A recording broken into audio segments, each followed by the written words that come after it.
Hai Sobat Makan, di video ini Mimin akan membahas kisah lahirnya kostum pahlawan legend Saitama yang tahan dengan berbagai macam hal. Judul video ini adalah Perjalanan Menjadi Pahlawan. Sebelumnya perlu Mimin ingatkan, ini spoiler ya. Kisah diawali dengan monster pencuri yang kabur membawa curian. Ia dikejar seseorang akibat perbuatannya. Semakin jauh ia berlari, nasib sial pun menimpa dirinya karena mendapati gang buntu. Mau tidak mau akhirnya ia berhenti. Lalu dari atas ia dikejutkan oleh seseorang yang telah mengejarnya. Karena merasa kesal dikejar, si monster pencuri bertanya siapa gerangan. Orang tersebut menjawab bahwa dirinya bekerja sebagai pahlawan karena hobi. Karena hal itu kita jadi tahu orang tersebut adalah Saitama sebelum bodak dan memakai kostum pahlawannya.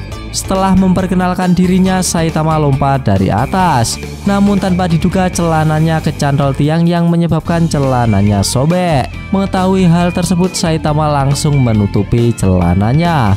Sontak sang monster pun tertawa sambil mengejek dirinya. Alhasil Saitama nampak marah dengan ejekan monster tersebut dan langsung menghajarnya. Scene pindah ke tempat paman penjahit shop.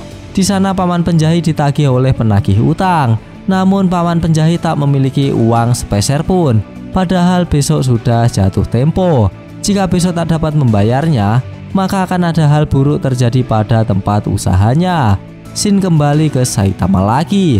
Nampak sang monster terkapar setelah dihajar Saitama. Lalu Saitama pulang meninggalkan monster tersebut dengan celana sobek. Setelah itu Saitama mendatangi langganan jahitnya dan mengetahui paman penjahit sedang ditagih oleh penagih utang. Saitama menanyakan apakah paman penjahit masih sibuk. Lalu si penagih mengakhiri nagihnya dan akan kembali besok. Setelah itu Saitama langsung memberikan pakaian yang sobek. Paman penjahit sampai hafal dengan Saitama yang tak punya uang ketika datang ke sana. Ia kemudian menanyakan apakah musuhnya kuat hingga membuat pakaiannya rusak parah. Saitama menjawab lumayan kuat sampai ia susah payah menanganinya. Lalu paman penjahit memberitahu Saitama bahwa bajunya tidak bisa diselesaikan hari ini.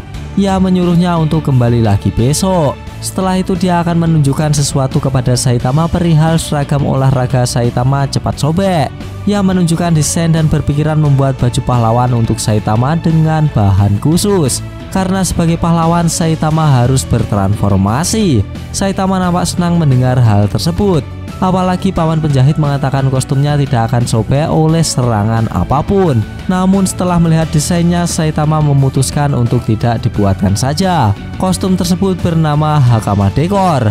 Saitama akhirnya menolak tawaran paman penjahit. Saitama terus dibujuk meskipun ia tak punya uang. Paman penjahit lalu bertanya apakah Saitama sudah minta orang lain untuk membuatnya.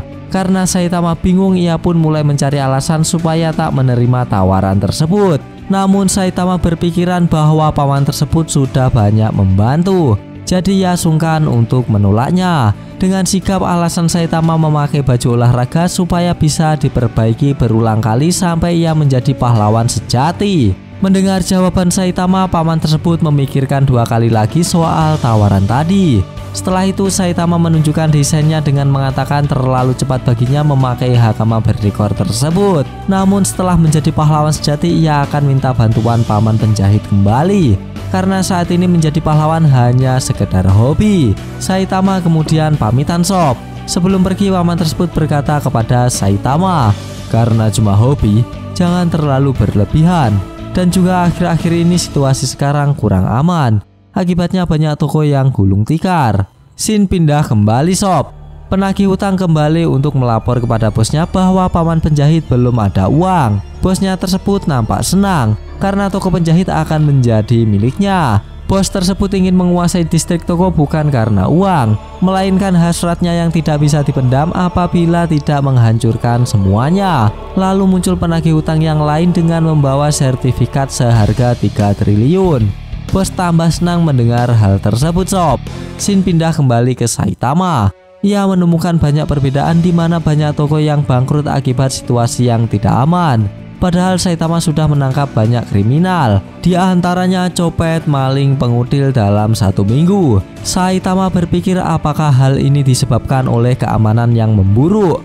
Di malam harinya Saitama menonton siaran televisi di apartemennya. Tak berselang lama musuh bebuyutan Saitama menggedor pintu. Saitama membukakan pintu dan mengatakan berisik amat. Ternyata orang tersebut adalah pemilik apartemen untuk menagih uang sewanya. Mendengar hal tersebut Saitama langsung menutup pintu kembali. Namun hal itu dihadang oleh pemilik apartemen dan mengatakan Saitama sudah menunggak 3 bulan. Saitama pun nampak gugup dan memberi alasan jitu lagi. Setelah mendengar alasan Saitama, pemilik apartemen akhirnya memberi peringatan terakhir akan mengusir Saitama. Kemudian pemilik apartemen tersebut akhirnya pergi. Keesokan harinya Saitama curhat kepada paman penjahit dengan keadaannya saat ini. Ia malah ditertawakan oleh paman penjahit. Paman penjahit berkata bahwa seragam olahraga tersebut lebih cocok digunakan untuk kerja sambilan dibanding pahlawan. Ia juga memberitahu jika baju tersebut rusak, ia mungkin tak akan bisa memperbaikinya lagi. Tak berselang lama penagih datang kembali sob. Kali ini paman penjahit benar-benar tak dapat membayarnya. Akhirnya sertifikat toko tersebut dibawa oleh penagih utang sengar-sengir. Pinjaman tersebut termasuk meminjam kepada rentenir yang bunganya gak masuk akal ya sob. Jadi tokonya sekarang akan gulung tikar. Saitama bertanya kenapa tidak dilaporkan polisi dan didiskusikan terlebih dahulu soal mengambil sertifikat. Namun paman penjahit menjawab polisi tidak bisa diandalkan karena pemberi pinjaman tersebut berada di apartemen yang tidak tersentuh oleh polisi. Lalu Saitama diberitahu tempat apartemen tersebut dan menyarankan kepada Saitama untuk tidak mendekati tempatnya dikarenakan di sana adalah tempat berkumpulnya para penjahat. Jadi apartemen Saitama adalah tempat berkumpulnya para penjahat. Pantas saja harga sewanya sangat murah. Kemudian ada penagih lewat sambil nelpon menagih utang. Saitama kemudian bertanya lokasi pinjaman sengar-sengir berada. Namun penagih tersebut menyuruhnya cari sendiri saja dikarenakan Saitama tak berniat meminjam uang. Lalu Saitama memutuskan untuk cari satu persatu lokasi pinjaman tersebut. Saat menggedor pintu dan mengetahui yang keluar adalah pemilik apartemen, Saitama panik seketika dan langsung bersembunyi. Hal tersebut terjadi karena Saitama tak mengetahui siapa saja yang tinggal di apartemen tersebut. Saitama mulai aktif mencari satu persatu sekarang. Yang pertama ia malah menemui orang aneh dan langsung pergi ke sebelahnya. Di sebelahnya dia menemui 2 orang yang tinggal. Orang tersebut bertanya siapa Saitama. Saitama menjawab ia adalah penghuni apartemen dan juga bekerja menjadi pahlawan karena hobi. Orang tersebut menutup pintu dan membuka kembali dengan panik mengetahui Saitama mengaku sebagai pahlawan. Saking paniknya orang tersebut mengaku bisnis uang palsunya mulai terendus oleh orang luar. Mendengar ocehan gak jelas, Saitama langsung pergi meninggalkan orang tersebut. Namun ketika orang tersebut jika menangkap dirinya bisa ditukar dengan kompensasi, Saitama langsung berbalik arah dengan tatapan seriusnya dan langsung menghajar orang tersebut. Penagih yang ditanya tadi melihat aksi Saitama menangkap para penjahat satu persatu. Ia mulai panik dengan aksi Saitama. Ia pun langsung menghubungi bos pinjaman sengar-sengir. Bosnya menanyakan kejelasan siapa Saitama tersebut. Namun penagih tak tahu siapa Saitama. Tetapi Saitama menghajar kawan-kawannya satu persatu. Tak berselang lama Saitama sudah sampai ke lokasi bosnya. Saitama langsung menanyai apakah dia bosnya. Bos pun mengiyakan perkataan Saitama. Tujuan Saitama ke sana adalah menyuruh bos tersebut mengembalikan sertifikat kepemilikan paman penjahit. Karena jika bajunya rusak nanti ia bisa kerepotan. Bos tersebut nampak marah dengan Saitama dan mengatakan apakah masalah tersebut bisa diselesaikan dengan kekuatan. Saitama dengan santai membalas itu tidak perlu dilakukan lagi. Lalu terjadilah kilas balik Saitama saat diberitahu lokasi pinjaman sengar-sengir oleh paman penjahit. Saitama sudah mengerti penjelasan darinya. Ia memutuskan akan berbicara kepada bos pinjaman sengar-sengir. Pemilik toko nampak khawatir karena sudah melarang Saitama ke sana. Saitama menjelaskan jika toko gulung tikar, Saitama juga akan kerepotan. Saitama punya ide untuk mengatasi permasalahan tersebut.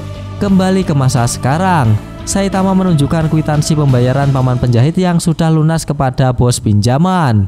Bahkan pembayaran tersebut melebihi jumlah pinjamannya.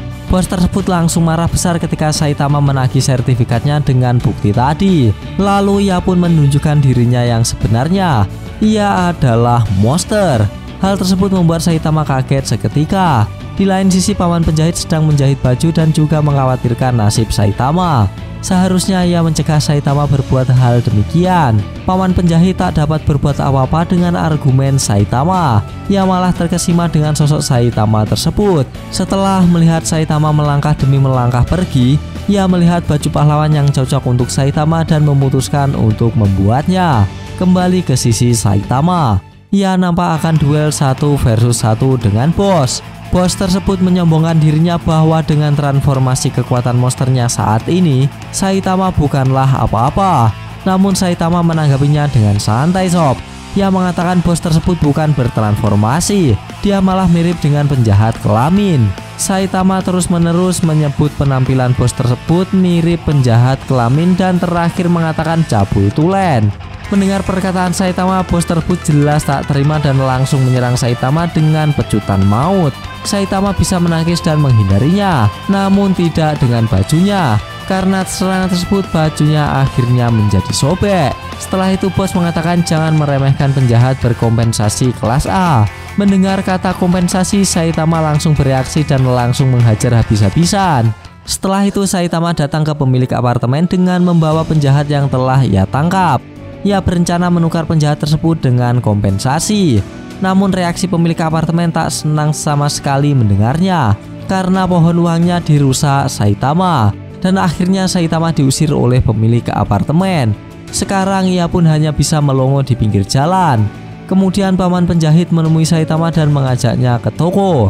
Paman penjahit mencemaskan Saitama yang sudah tak punya tempat tinggal. Namun Saitama menyanggah karena itu adalah ulahnya sendiri. Paman menanyakan apa yang akan dilakukan Saitama setelah ini. Saitama menjawab kalau soal tempat tinggal dimanapun ia tak masalah. Lalu paman penjahit memberitahu soal tempat tinggal, yaitu di pinggiran kota Z ada tempat yang keamanannya buruk dan tak berpenghuni yang disebut kota hantu. Namun sarana di sana masih bisa digunakan. Mendengar hal itu, Saitama nampak tertarik dengan pinggiran kota Z tersebut. Lalu paman penjahit berterima kasih kepada Saitama karena telah melindungi tokonya. Saitama juga demikian karena seterusnya akan minta bantuan paman penjahit soal bajunya. Namun toko jahit itu akan tetap tutup. Sontak Saitama terkejut soal itu. Paman penjahit menutup tokonya karena ia sudah waktunya pensiun dengan usianya saat ini.